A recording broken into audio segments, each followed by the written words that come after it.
अस्सलाम वालेकुम रहमतुल्लाहि व बरकातहू। इत्तेहाद न्यूज में आप सभी का खैर मकदम है। भारतीय जनता पार्टी की सरगर्म लीडर उज्ज्वला बड़वानाचे रियासती सियासत में एक जाना पहचाना नाम है। फिलहाल मरकजी यानी सेंट्रल टेक्सटाइल मिनिस्ट्री में अपनी खिदमात को अंजाम दे रही। बेलगाम जिला भाजपा महिला मोर्चा की सदर भी रह चुकी है। कर्नाटक राज्य महिला स्टेट सेक्रेटरी के ओहदे पर भी वो फाइज रह चुकी है। एक कट्टर हिंदुत्व भाजपा चेहरे के तौर पर भी इनकी पहचान बताई जाती है।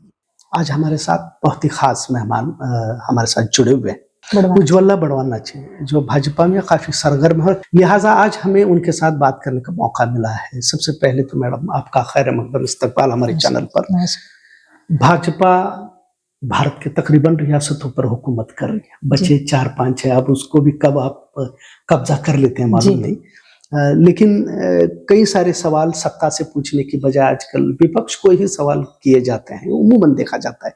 हाल ही में पेपर लीक हुआ, उस पर यही सवाल कि जब आप सत्ता में आने से पहले कई सारे वादे करते हैं, लेकिन सत्ता में आने के बाद आप उन वादों को भूल जाते हैं, बजाय उन नौकरी देने के। नीट पेपर में भी जो है लीक हो जाता है। नीट पेपर लीक होने की वजह से 20 बच्चे खुदकुशी कर लेते हैं।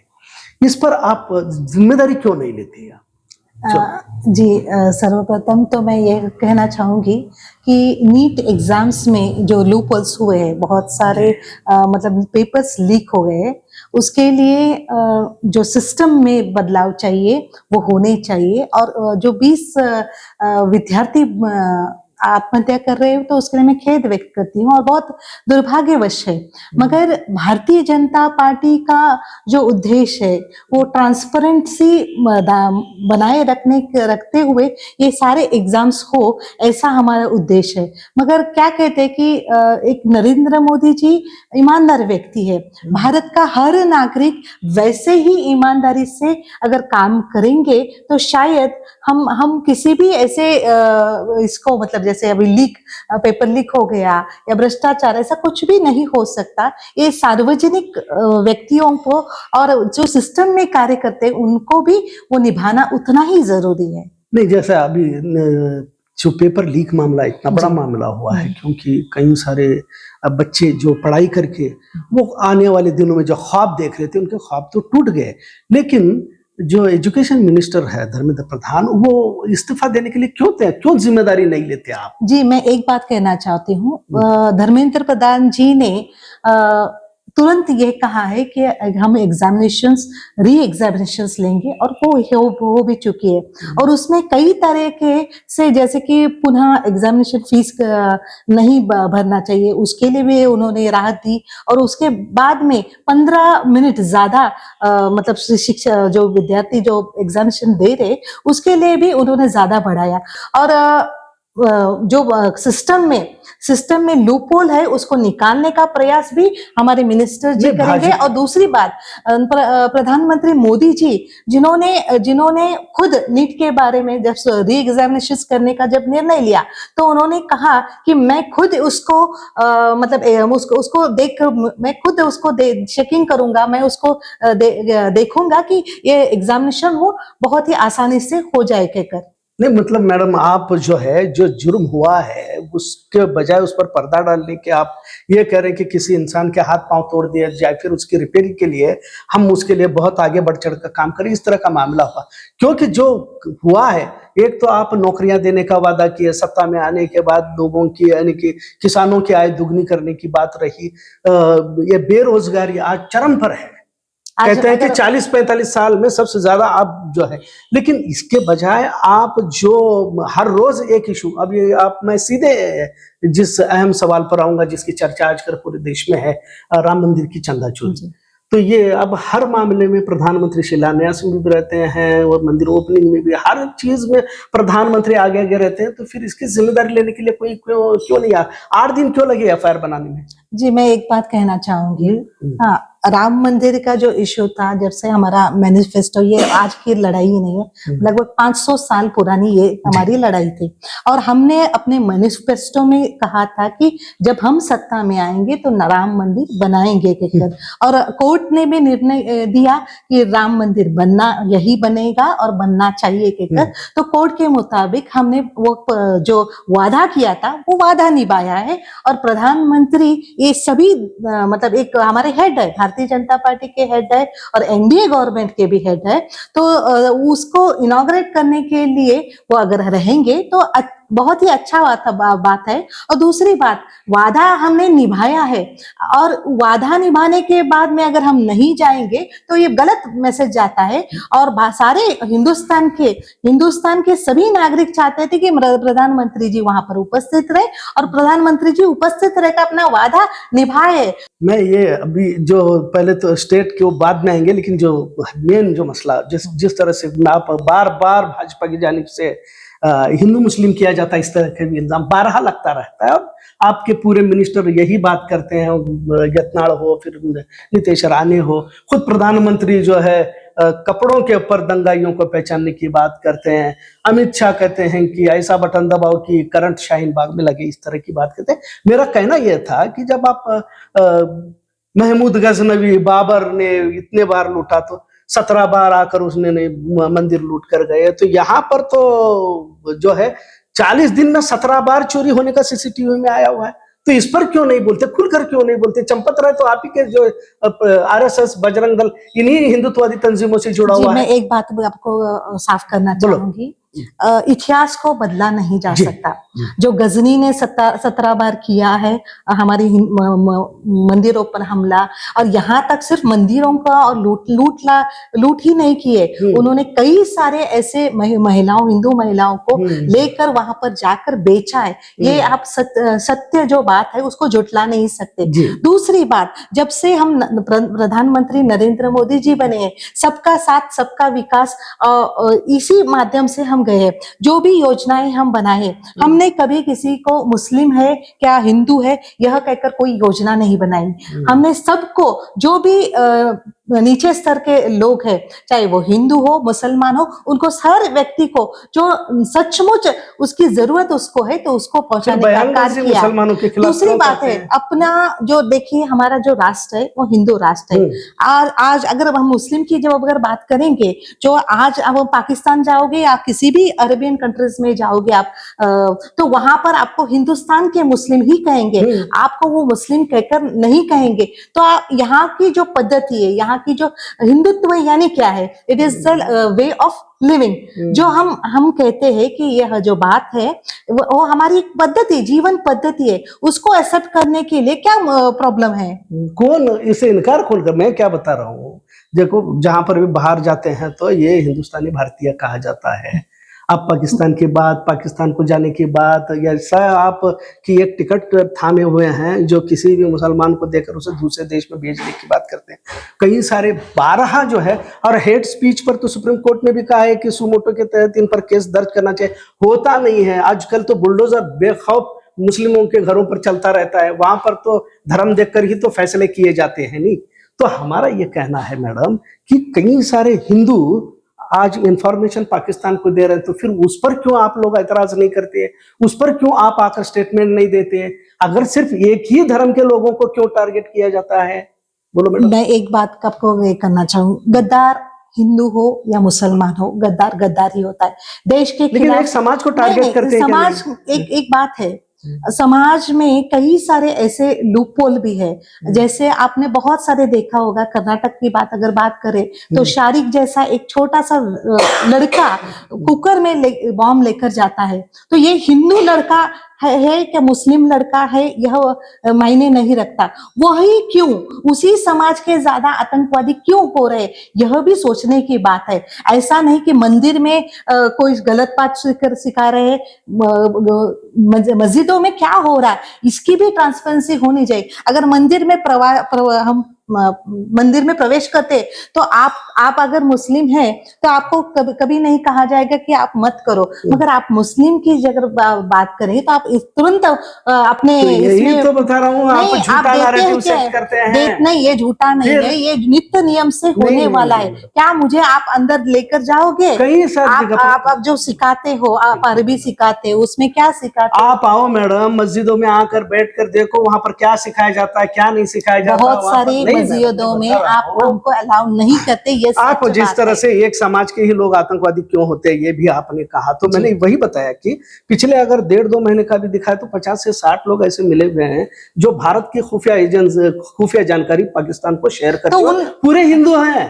तो अब उस हिंदू पर क्या कहोगे? नहीं, हम अगर मैंने क्या कहा, पहला हाँ। सेंटेंस ही यही कहा, हिंदू हो या मुसलमान हो, गद्दार गद्दारी है, उसको उस पर तुरंत लेकिन कार्रवाई एक समाज करेंगे। का ही रहा तो आपको जोश आता है, बाकी अगर रहा तो उस पर नहीं डिस्कशन नहीं, नहीं होता। ऐसा ये कुछ हुआ है नहीं तो है, ऐसा गोदी कुछ मीडिया भी तो नहीं बस है। आपकी जय जयकार ऐसा करने में कुछ लगी आप हुई है। साफ कह, आप मुझसे बात करने के लिए नहीं नहीं आपने नहीं टारगेट नहीं सेट किया है, उसकी वजह से बोल रहे हो, मगर मेरे हिसाब से जी। ऐसा कुछ भी नहीं है। गद्दार चाहे हिंदू हो, मुसलमान हो या किसी ईसाई धर्म का हो, किसी भी धर्म का हो, वो गद्दार गद्दार ही कहा जाएगा, उसको कोई रियायत नहीं दी जाएगी। नहीं, आपको ऐसा नहीं लगता मीडिया के जरिए से, क्योंकि भाजपा के अंडर में मीडिया ऑपरेट होता है इस तरह से, अब तो गोदी मीडिया ये शब्द भी प्रचलित हुआ है।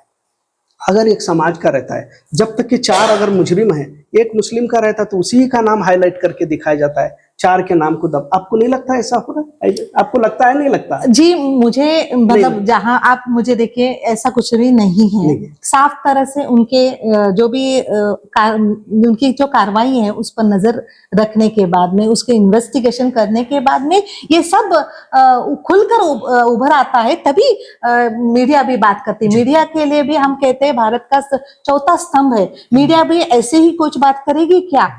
तत्व लेकर ही बात करेगी। उनकी भी एक, वो भी सभी भारतीय लेकिन है। जब से प्रधानमंत्री मोदी आए हैं तो भारत की मीडिया का नंबर 198 नंबर पे गया हुआ है प्रेस फ्रीडम में। इस पर आप क्या कहेंगे? जी, आप तो बोल रहे हो, अगर मीडिया का हक किसी ने छीना है तो हमारी इंदिरा गांधी जी ने छीना था। और वो मतलब 1975 में जो इमरजेंसी लाद कर उन्होंने छीना था। और मोदी जी के आने के बाद में मीडिया की बात नहीं है, सामान्य सा व्यक्ति भी अपनी राय रख सकता है। अगर हम कर्नाटक की बात किए तो आज कांग्रेस की गवर्नमेंट क्या करे, उसके लिए भी आप जरा तजुर्बा देंगे तो बहुत अच्छा रहेगा। जी जी, अच्छा मैडम, फिर से मैं अभी राम मंदिर पर आता हूँ। राम मंदिर के ऊपर जो कार्रवाई देरी से की जा रही है, इस पर क्या कहेंगे? और कल और एक खबर आई कि कृष्ण के या मथुरा के कृष्ण मंदिर में भी चोरी हुई है। फिर उससे पहले वैष्णो देवी के मंदिर में भी 500 करोड़ का जो सोना था जो दीवार पे लगाया गया था उसके लिए। ये जो मंदिरों में इस तरह के घोटाले होते हैं, इस पर मैडम ऐसा नहीं लगता कि आस्था के साथ खिलवाड़ किया जा रहा है? जी, मैं एक बात बोलूं, यूपीए के गवर्नमेंट है जी। राम मंदिर जहां है अयोध्या में, वहाँ यूपीए के गवर्नमेंट है। और हमारे योगी जी मुख्यमंत्री है। आज सीबीआई की जांच के लिए शुरू हो गई है। तो योगी जी अगर चाहते तो उसको रोक सकते थे, मगर योगी जी नहीं चाहते कि कोई हमारे मंदिर में आकर चोरी करे। इसीलिए उन्होंने सीबीआई की जांच रखी है और उसमें सीबीआई में सब पता चल रहा है। अगर आप वहां अंदर बैठकर कर रहे तो उनको भी सजा मिलेगी। और भारतीय जनता पार्टी का कोई ऐसा अगर व्यक्ति भी है, मैं भी समझो चोरी कर रही हूँ तो मुझे भी सजा मिलेगी। संविधान में या कानून में किसी के लिए राहत नहीं है, तो हम क्यों डरे? अगर चोरी हुई है तो वो सजा भी वो करे। नहीं, वो आस्था के साथ खिलवाड़, क्योंकि आपने अभी थोड़ी देर पहले कहा कि 500 साल का कलंक जो था उसे मिटाकर राम मंदिर को बांधा गया, तामीर किया गया। गरीब लोगों ने भी चंदे के तौर पर अपना पैसा लगाया, जेवरात लगाए। आज जब सीधे सीधे आपने मतलब बहुत मशहूर ये था कि जो लोग राम को लाए उन्हें हम लाएंगे कहकर सत्ता में तो बिठाया गया, जब राम को लूटे हैं उनका क्या किया जाए? उनको सजा मिलेगी। मैं क्या कह रही हूँ, अगर कोई भी वहां पर राम, देखिए सभी भारत की ओर से वहां पर देनगी मिली है, उनको सब डोनेट किया है। तो उसमें अगर चोरी हुई है और ये साबित हो गया तो डेफिनेटली उनको सजा मिलेगी। और दूसरी बात, आस्था, हम भारतीय है, हम भगवान के अनुयायी है। भगवान ने हमको अच्छी बात ही सिखाई है, चोरी ना करना, डकैती ना डालना। और हमारे भारत की उस भारत में अगर देखेंगे तो आज भी हमारे भारत में बहुत ही अच्छे संस्कार के लोग हैं। हम बस सिर्फ भारत नहीं, हम तो वसुधैव कुटुंबकम कहने वाले लोग हैं। जी, अभी ये 2027-28 का जो इलेक्शन आ रहा है, इस पर भाजपा की क्या रणनीति है कर्नाटक के लिए? रणनीति तो कुछ रणनीति हम अपने स्ट्रेटेजीज तो नहीं आपको बोलेंगे, हाँ। क्या फिर ये एमएलए एमपी को खरीदना, तोड़ना, फोड़ना इस तरह का है? अगर ऐसी बात है, अगर ऐसी बात है तो परसों कांग्रेस ने क्या किया, डीके शिव कुमार जी ने क्या किया? यह सवाल देखिए, हम पर तो आरोप लगाते हो आप, हम एमएलएस को हाईजैक करते हैं, एमपीस को हाईजैक करते थे। आपने अभी कांग्रेस में टीका करते समय आप बेधड़क बोलते हो कि भारतीय जनता पार्टी यह करती है, मगर कांग्रेस के हमारे मुख्यमंत्री कर्नाटक के, उन्होंने क्या किया है? तो यह सवाल आप पहले उनसे जाकर तो क्रॉस पूछिए। बटन पर आप क्या कहेंगे, जैसा अभी हाल ही में हुआ है, क्योंकि कई सारे बीजेपी के लीडर्स का नाम आ रहा है। जी देखिए, ये हमारे सीटी रवि जी के नेतृत्व में जो जांच हुई है, उसमें एक मतलब अंतिम तो रिपोर्ट नहीं कहूंगी, मगर पहली रिपोर्ट हमारे राज्याध्यक्ष को दी गई है और राज्याध्यक्ष हमारे नेशनल प्रेसिडेंट को दे देंगे। वोट चोरी का इल्जाम बार बार लगता है मैडम। जी हाँ, अभी तो ईवीएम भी जलाए गए जी। बंगाल में, तो उस पर क्या कहेंगे? जी देखिए, बंगाल में अगर हारते हैं तो वोट चोरी कहते हैं। हाँ, अगर यूपी में हारते तो वोट चोरी करते हैं। कर्नाटक में जीतते हैं तो उसी ईवीएम का हम इस्तेमाल करते हैं, उसी मशीन को यूज करते हैं, मगर वो हम कहते हैं कि हमारी नैतिक जिम्मेदारी है, लोगों ने हमको हमारे गारंटी की बदौलत हमको जीता दिया। अगर वैसा होता तो आप कर्नाटक में भी हारते थे, अब जीतते कर्नाटक में बिल्कुल नहीं आप थे। थोड़ा ढील भी देते होंगे नहीं? ऐसा बिल्कुल नहीं, ऐसा कुछ भी नहीं। अगर हमें जीतना है, हमारा टारगेट अगर वैसे उस मामले में होता तो आज लोग हमको इतनी प्रतिशत जीत नहीं दे सकते थे। जहां पर हमारे विचारों के लिए सपोर्ट करते हैं, वहां पर हम जीते हैं। और बंगाल की अगर परिस्थिति, आप वेस्ट बंगाल की जो परिस्थिति कही थे, वहां पर कई सारे घुसखोर को आज तक ममता बनर्जी ने बहुत सारा सहारा दिया था, वहां पर उनके राशन कार्ड्स बनाए थे, और इसी का नतीजा यह होता था कि वो बार बार जीतती थी। मगर आज जो जीत हुई है वो बंगाल के सिटीजन्स की, बंगाल के लोगों की जीत हुई। आप बार बार कहते हैं कि घूसखोर भारत में आए हैं, जी हाँ, एसआईआर या नारसी वगैरह सब की बात करते जी, हैं, जी। तो फिर ये तो पूरा गृह मंत्रालय के अंडर में रहता है। फिर बीएसएफ क्या करिए, बॉर्डर सिक्योरिटी फोर्स, आपकी खुफिया एजेंसी क्या कर जी? हमारी जब से हमारी सरकार आई है, भारतीय जनता पार्टी की एनडीए सरकार जब से स्थापना हुई है, तब से हमने एयर स्ट्राइक करवा कर पाकिस्तान को अपना, उनका क्या दर्जा है वो दिखाया है। उरी में हो, पुलवामा में हो, जो हमारी जो भारत की नीति होनी चाहिए ना, वो गत 65 साल से दिखाया नहीं था, मगर आज हमने, हमारे नरेंद्र मोदी जी के सरकार ने दिखा दिया है कि घुसखोरी हो, आतंकवादियों के लिए भारत में कोई जगह नहीं होगी, और भारत सक्षम राष्ट्र है और ईंट का जवाब पत्थर को से देना भी जानता है। जैसा आपने ऑपरेशन सिंदूर की भी बात कही कि 6 लोग जो मारे गए वहां पर भारत के फौज के, और राजनाथ सिंह ने, डिफेंस मिनिस्टर राजनाथ सिंह ने तो संसद में कहा था कि कोई भी एक भी नहीं मरा है। तो इस तरह से झूठ बात क्यों करते हैं? जब 6 लोग कम ये हुआ, शहीद हुए हैं, तो उसे बोलने के बजाय एक भी आदमी नहीं मरा, इस तरह की बात संसद में राजनाथ सिंह ने क्यों कही? क्योंकि झूठ बताने के पीछे की वजह क्या है? आप मुझे बोल दीजिए, जो 6 लोग हैं जो मरे हैं, उनके नाम दीजिए, सब दीजिए। और दूसरी बात, जो राजनाथ सिंह जी रहे या कोई भी पार्टी के व्यक्ति रहे, सांसद में जब बात करते थे, उनके जो सब बयान रहते हैं वो रिकॉर्ड हो जाते हैं, ऑन द रिकॉर्ड हो जाते हैं। उसके लिए कई सारे ऐसे ये भी है कि ऐसे मृत्यु होने के बाद में अगर वैसा आपको कॉन्फिडेंस है तो जाइए कोर्ट में। अच्छा, कोर्ट में भी फैसले क्या? नहीं, आपको इतना अगर आरोप करने के लिए, राहुल गांधी जी बहुत सारे आरोप करते हैं। हाँ, बहुत सारे। राहुल गांधी को देखा तो कभी तो वो उनका दिमाग उनके सर में है या उनके घुटनों में है, ये पता नहीं चलता। विपक्ष वाले भी यही कहते हैं कि प्रधानमंत्री मोदी बाहर विदेश में जाते हैं तो भारत की गरिमा को दागदार करते हैं, बिला वजह हंसते हैं, किसी को जाकर चप्पी देते हैं। इस तरह से इल्जाम इस तरह से भी लगते हैं दोनों तरफ से। अगर भारत अगर सक्षम राष्ट्र बन रहा है, भारत अगर चौथी इकोनॉमिक इसमें ग्रोथ पाई है, तो यह भारत के प्रधानमंत्री के नेतृत्व का ही नतीजा है कि वह विदेशों में जाकर अपनी पॉलिसीज के जरिए भारत को सक्षम बनाने का कार्य करते, ना कि राहुल गांधी की तरह विदेश में छुट्टियां मनाने के लिए जाते। आप जब भी देखते हो उनको, तो यहाँ पर इलेक्शन होने के बाद में तुरंत वो फॉरेन जाते हैं। क्यों जाते हैं? छुट्टियां मनाने के लिए। उनका कोई एजेंडा होता है और वहां पर जाकर एजेंडा क्या सेट करते हैं। और भारत में रहिए, भारत में विपक्ष की भूमिका के सही क्रॉस करने की हिम्मत रख लीजिए। तो प्रधानमंत्री भी तो कहाँ संसद में, वो भी तो बाहर विदेश दौरे पर ही रहते हैं अक्सर। मैंने क्या कहा, काम करने के लिए वहां पर जाते हैं।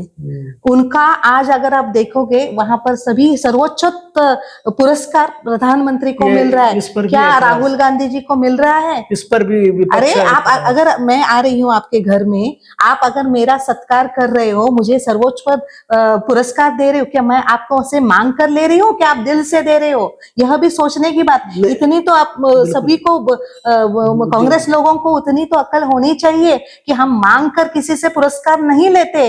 वो सभी देख कर सोच कर वो पुरस्कार नहीं, देते इल्जाम हैं। ये भी लगाया जाता है कि ऐसे ऐसे देश को जाते हैं जिस देश का नाम भी किसी को मालूम नहीं। जो यहाँ भारत में एक तमाशा देखने के लिए जितने लोग खड़े होते हैं उतनी वहाँ की लोक संख्या होती है, और वहाँ का एक अवार्ड लेकर भारत को आते हैं। इस तरह से कहा जाता है। जी देखिए, हमने जब कहा वसुधैव कुटुंबकम कहकर, तो सारे विश्व में आप छोटे छोटे देशों की भी भूमिका प्रमुख रहती है जी।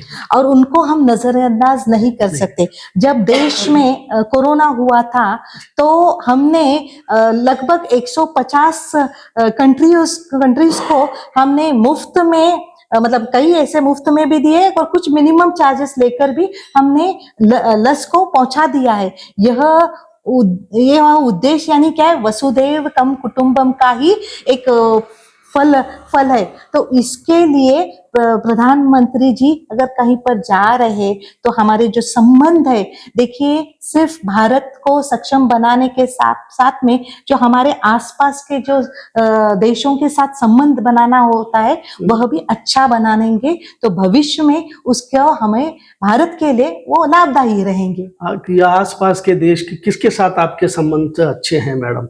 यहाँ तक भूटान, नेपाल तक, श्रीलंका तक हमारे विरोध में है। अब वो तो चाइना की तरफ जा रहे हैं।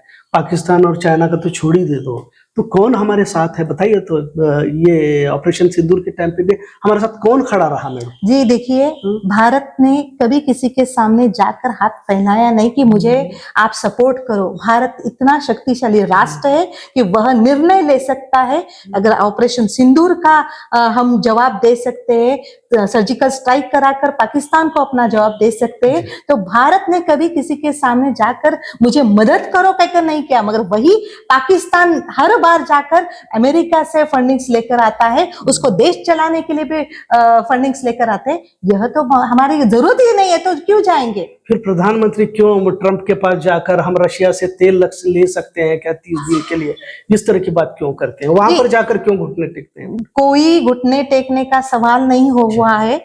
आप जो मीडिया के कई ऐसे लोग हैं कि आप इश्यूज बनाने के लिए प्रयास करते हो। मोदी जी सक्षम है, उन्होंने आज भी अगर पाकिस्तान के में अगर आप जाओगे तो उनकी हालत क्या है, बांग्लादेश में जाओगे तो उनकी हालत क्या है, श्रीलंका की हालत क्या है, देख लीजिए। भारत में आज भी मेरे घर में गैस है। मैं एक सामान्य कार्यकर्ता हूँ, मेरे घर में टाइम से गैस आ रहा है, कभी भी मुझे प्रॉब्लम नहीं हुई है। यहाँ तक छोटे छोटे महिलाओं के भी जो उज्ज्वला गैस रहे, कहीं पर भी कठिनाई महसूस नहीं हुई। हाँ, आपको लगेगा कि प्रधानमंत्री जी का इस्तेमाल कम करो, तेल का इस्तेमाल कम करो, ये तो हर बुजुर्ग कहेगा। अगर देखिए भारत में कोई समस्या ना होने के लिए अगर हम प्रिकॉशंस ले रहे तो वो गलत बात नहीं है। वही खुद वो प्रधानमंत्री भी बोले कि आप सफर कम करो, और फिर दूसरे ही दिन विदेश यात्रा पर चले गए, ये भी बात की जाती है। बहरहाल मैडम, ये कहना चाहता था कि करेंसी की बात कर रही है भारत या पाकिस्तान हो बांग्लादेश की, इनकी करेंसी और 100 रुपया पार कर गया मैडम डॉलर के मुकाबले में रुपया। आपको इसके ऊपर कोई अफसोस या कुछ नहीं है? जी, अफसोस का सवाल नहीं होता है। देखिए क्यों? क्योंकि आज जो तेल हम बाहर से लाते हैं उसके लिए कोई 65 साल से कोई नियोजन नहीं हुआ है कि एनर्जी को हम डेवलप करेंगे, इलेक्ट्रिक गाड़ियां लाएंगे, उसके लिए भी कोई ये नहीं हुआ। जब से हमारे सरकार आई है उसे के लिए सोच रही है कि क्या क्या करना है, क्या क्या नहीं करना है। आने वाले दिन में क्या पॉलिसी होंगी? उतना लास्ट आखिरी सवाल कि किस तरह से यहाँ पर कर्नाटक में कांग्रेस की गवर्नमेंट है, इसे गिराकर भाजपा कैसे सत्ता में आ सकती देखिए कर्नाटक की जनता ने तो फैसला किया है, क्योंकि गारंटी देकर, गारंटी में आज हमारी यहाँ की मिनिस्टर रह चुकी है जी। और वो शासक भी है। तो आप देख सकते हैं उन्हीं की गवर्नमेंट में जो गारंटी के जो 5,000 करोड़ के घोटाले हुए हैं, मगर उसके लिए उन्होंने कोई शब्द कहा कि हमने सब लोगों को दे दिया है, मगर वो 2 महीनों का अभी तक हिसाब ना दे चुकी है। और जहां पर तक उन्होंने लास्ट 2 वीक्स के पहले उन्होंने कहा था कि ये जो गैस का रेट बढ़ गया तो वो भारतीय जनता पार्टी के कार्यकर्ता, महिला कार्यकर्ता रोड पर आते थे, तो युद्ध के वजह से ये रेट्स बढ़ी है और उसके लिए आप थोड़ा बहुत विचार नियम करेंगे।